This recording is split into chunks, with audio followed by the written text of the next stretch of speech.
Hey,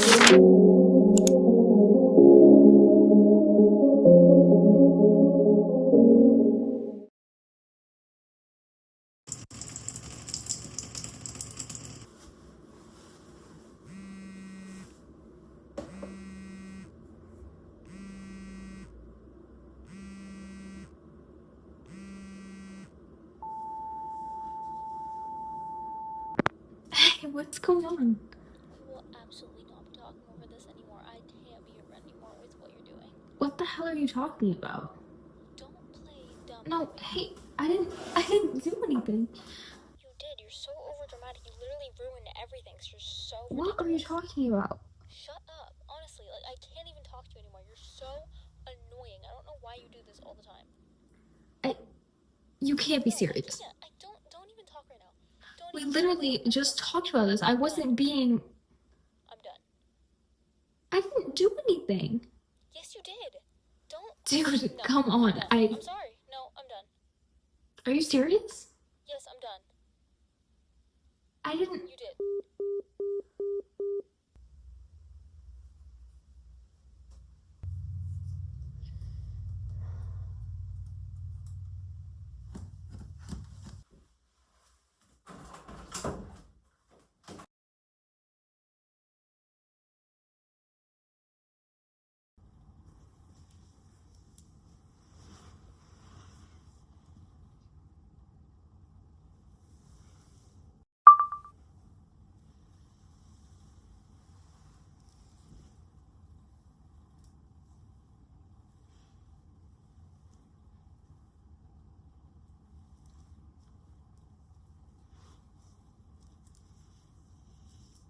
This song is called I'm Sorry, and You'll be like it. I'm hard man, the wrong decisions, yeah. And I know it's hard being me. I overreact and I go crazy. I've been through the good and the bad. Been through a breakup, I've been through joy. I make wrong decisions sometimes, so I'm sorry. yeah. It's been a hard year for everyone, and I can't help but miss being your best friend. Can't we be friends again? I'm sorry, yeah. I deeply apologize, and I hope you forgive me.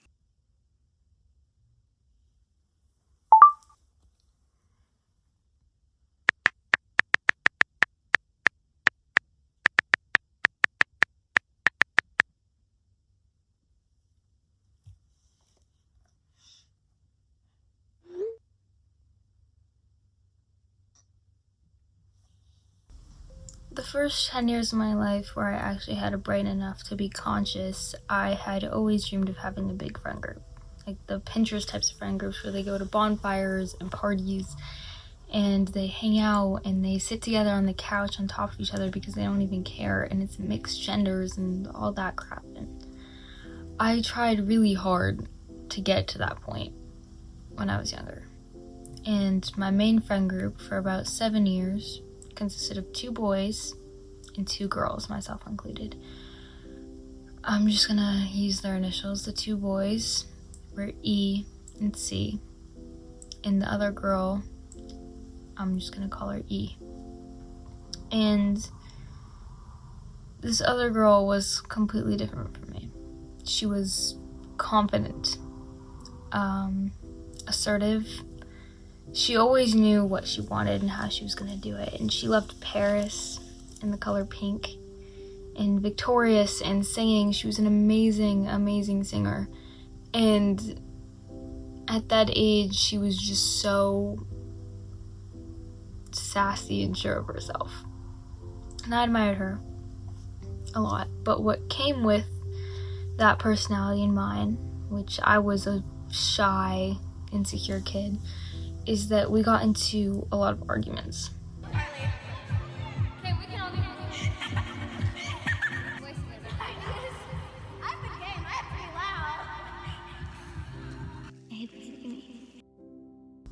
I was not allowed to have a boy's phone number until I was about like 12, or not even not allowed. I just didn't have the confidence to ask my mom if it was okay, because any phone number I had, I always checked it through my mom if I was allowed to have their phone number or not.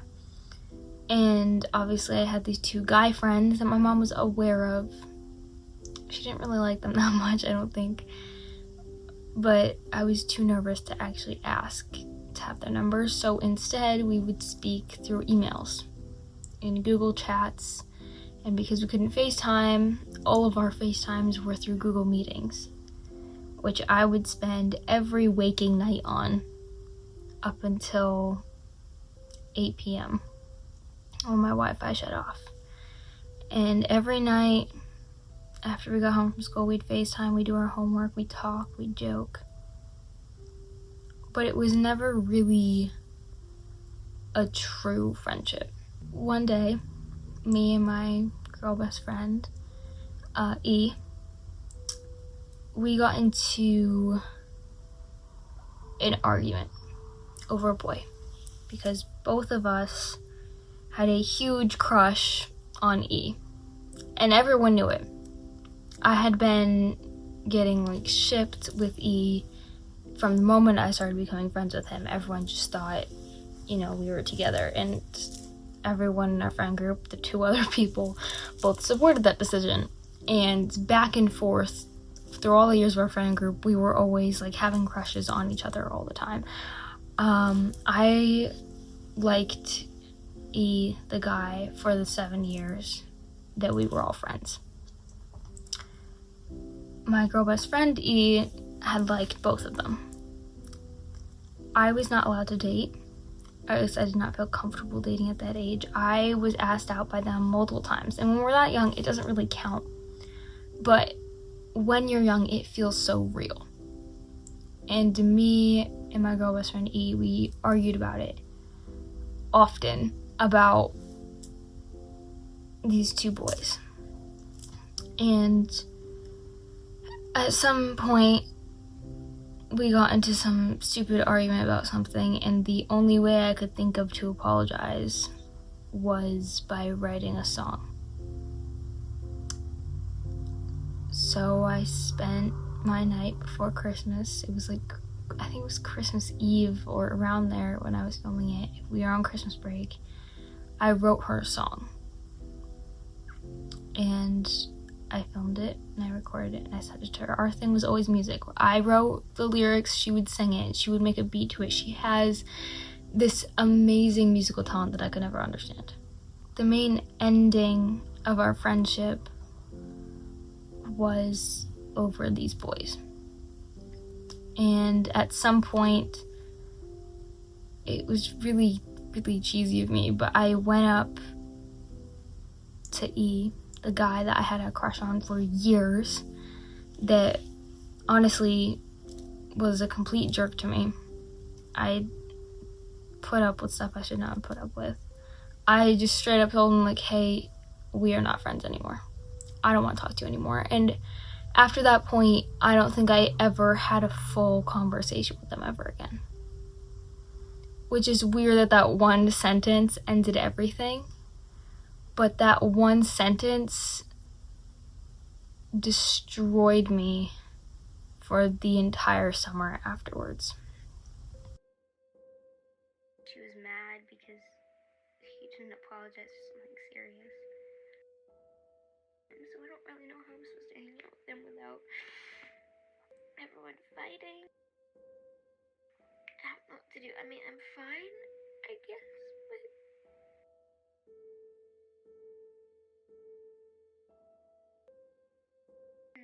cares, and I know he does. He just doesn't want to admit it.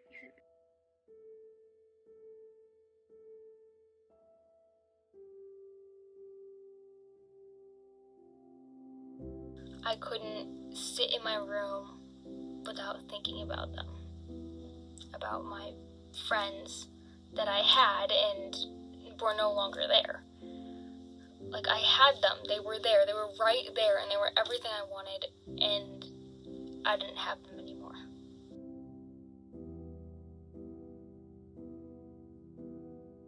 but I was always so alone. I never really had anyone openly.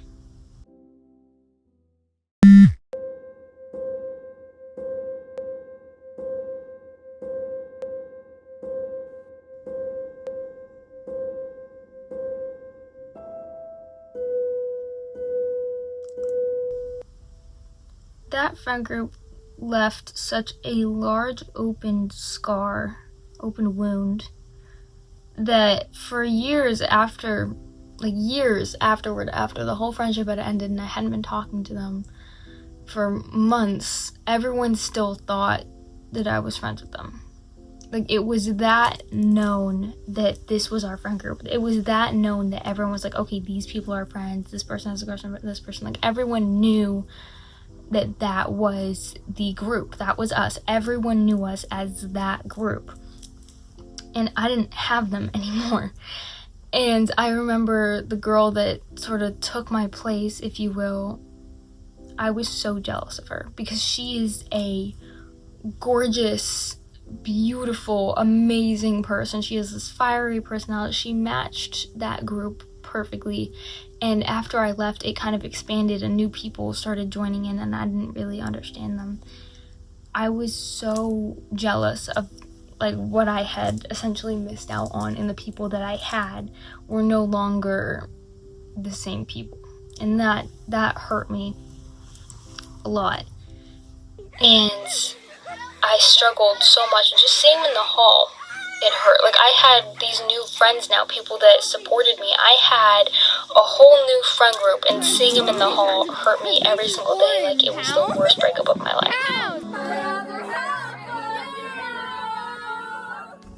Then I was on the bus, and I got a text from the girl E, and it was a huge paragraph, and she was asking for help. Something I always have done whenever a friendship ends or a relationship ends is I tell them, I still love you. Some part of me will probably always still love you. Some part of me will always have a certain feeling towards you. I will always care about you in some way, shape, or form. So if you are in trouble, or you need help, or you are struggling, you can text me anytime. I don't care what we've been through. I will be there for you. I have always done that. She texted me asking me for help. I deleted all of our conversations. She wasn't even in my phone really as a contact anymore, and she texted a huge paragraph asking for help. She apologized in such a mature way that I didn't really know how to react. So I answered, and we started texting the rest of the day, just apologizing and going over everything that we had been through and realizing how young and stupid we were and how it wasn't that big of a deal. And I never really reunited or like re-befriended the guys again. I never communicated with them again. But the guy E, who was probably one of my first heartbreaks, if not my only real heartbreak, he told me that he had told her to text me because he knew that me and her had a bond that no one else had really ever had, and that we connected in a way that I haven't connected with a friend like her like that ever. She was the only person I ever had that connection with, and he knew that. So when she was struggling, he told her, go text Carly. And after that, we kind of sorted out our problems, and we remained friends. With the guys, I never talked to them again. I not necessarily avoided them, but they just never came into my life again. I never needed them in my life anymore. And sometimes I used to wonder if they still thought about me or if they still cared in any way. And I know they don't. And I know they didn't. And I don't even think of their names anymore. I used to think about them all the time and wonder if they were better without me, or if they were ever sitting together in a group and being like, hey, I wish Carly was here. I wondered if they ever thought that, and I knew they didn't. But some part of me just kind of hoped that maybe the people that I thought were my forever wanted forever. And I'm still sitting here wondering if you guys about me or not. I wouldn't say no, and I loved them, I guess. They meant so much to me. They broke up 6 times. I cried every single time. That 4-person group was my first ever experience in having a friend group. And as I grew older, I grew into a really big friend group with boys and girls who all support each other, but in that there's a lot of drama. And like I said, I have always had friends. And not to be cocky, but I probably always will have friends. There will always be someone there that I'm friends with to have by me. I know that. And I'm confident in the fact that that is true. But regardless if I always have someone there, it doesn't change the fact that more often than not, I'm alone. It's difficult when friends that you consider your best friends end up not being what you thought they were. And I'm not saying that as an insult, and that is not targeted whatsoever, but it's the truth. Because I know at some point in my life, I'm going to sit in a classroom, I'm going to sit in my bedroom, or I'm going to be out in a park somewhere, or I'm going to be succeeding in whatever the heck I'm trying to succeed in, and I'm going to get a text, or I'm going to get a call from someone I thought I was never going to speak to again, or from someone that betrayed me in a way I wasn't expecting, and they're going to apologize. Or they're going to tell me, hey, so-and-so just said this about you. That is always going to happen. And yes, maybe you can say, well, you should get better friends. Maybe you're not friends with the right people. Maybe it's not the right one. That's true. You can consider it as that. I don't consider it as that because I don't think there is a single friendship out there who hasn't had one. I have always felt alone in every friendship that I've ever had. In every friend group I have ever had, I have always felt alone. Because no matter how much they can say they understand me, and no matter how much gifts they might buy for my birthday, or how many times they FaceTime me, or text me, or how many times they tell me their problems, they're never going to understand me fully as a person. Partially because I won't let them, and partially because not everyone has the effort to do that. I constantly have to remind myself that I am the only person that I can fully trust with my gut. I'm the only person I can fully trust. Because I know me. I know my secrets. I know what I've been through. I know what I've experienced. No one else does. I know how my brain works. And it's okay that other people don't know. But it's something that I always have to remind myself that friendships are never going to be easy. Especially when you're a teenager, or you're in middle school, or you're younger. Friendships are never going to just be simple. They're never simple. They're always going to be a little bit too complicated for your comfort level. And I feel like that constantly.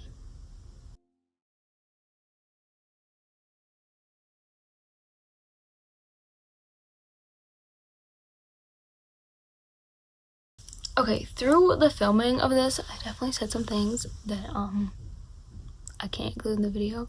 I'm not trying to single anyone out when I'm saying this. My friends that are watching this video, guys, I'm not singling you out. Chances are this video is not about you. But in general, this video is about my friendships and the struggles that I have gone through with friendships. Because yes, I have always had friends. I've never been like an in general loner necessarily. But I've always felt alone in friendships. there's always been something that happens where I know I cannot trust a person. It happens, and this is not targeted. I am not trying to say my friends are bad people or that they've done bad things or that all my friends have betrayed me. Like, I'm not trying to victimize myself. That is not my intention. My intention is not to victimize myself whatsoever. My intention is to explain to you guys that you have to be careful even in friendships. You can get comfortable in friendship. There's definitely people you can trust. Like me personally, I have maybe one person other than myself that I know has never betrayed me and I know never will, and that I'm fully comfortable telling them everything. I have about one person I can do that with. But every other person, mostly, I second guess everything I say. And sure, that could be out of a little bit of insecurity, but it's also out of experience. Like, history repeats itself all the time. Like, I can't try to control that. And it might sound like I'm calling my friends, like, bad people, or saying, like, oh my god, I have so many traitors that I'm friends with. That's not what I'm saying whatsoever.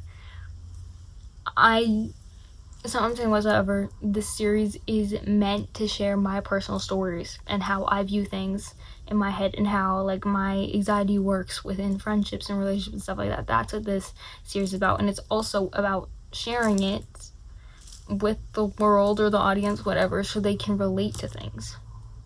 Because I am so sick of being called dramatic or being told that I'm overreacting. I've never believed in overreacting. Overreacting is such a stupid way to describe someone because it's not a thing. I don't consider overreacting a thing. Maybe in some situations I can understand why you're using that word, but like, if someone is reacting to something, you can't just say they're overreacting because that's just how they feel. I haven't posted an episode in a really long time. I'm really sorry. I've been struggling with how to film these and I'm trying to make them look better, more professional. This was one of my first times fully trying color grading. I don't think I did that bad with color grading, but it's not the best. Also, I don't have an actual camera. I'm using my phone for all this stuff. I'm trying to make these better quality. This season is definitely not going to be 25 episodes. I don't know why I said it was going to be 25 episodes. It's not going to be 25 episodes. But I hope you guys are liking the My Life Story series.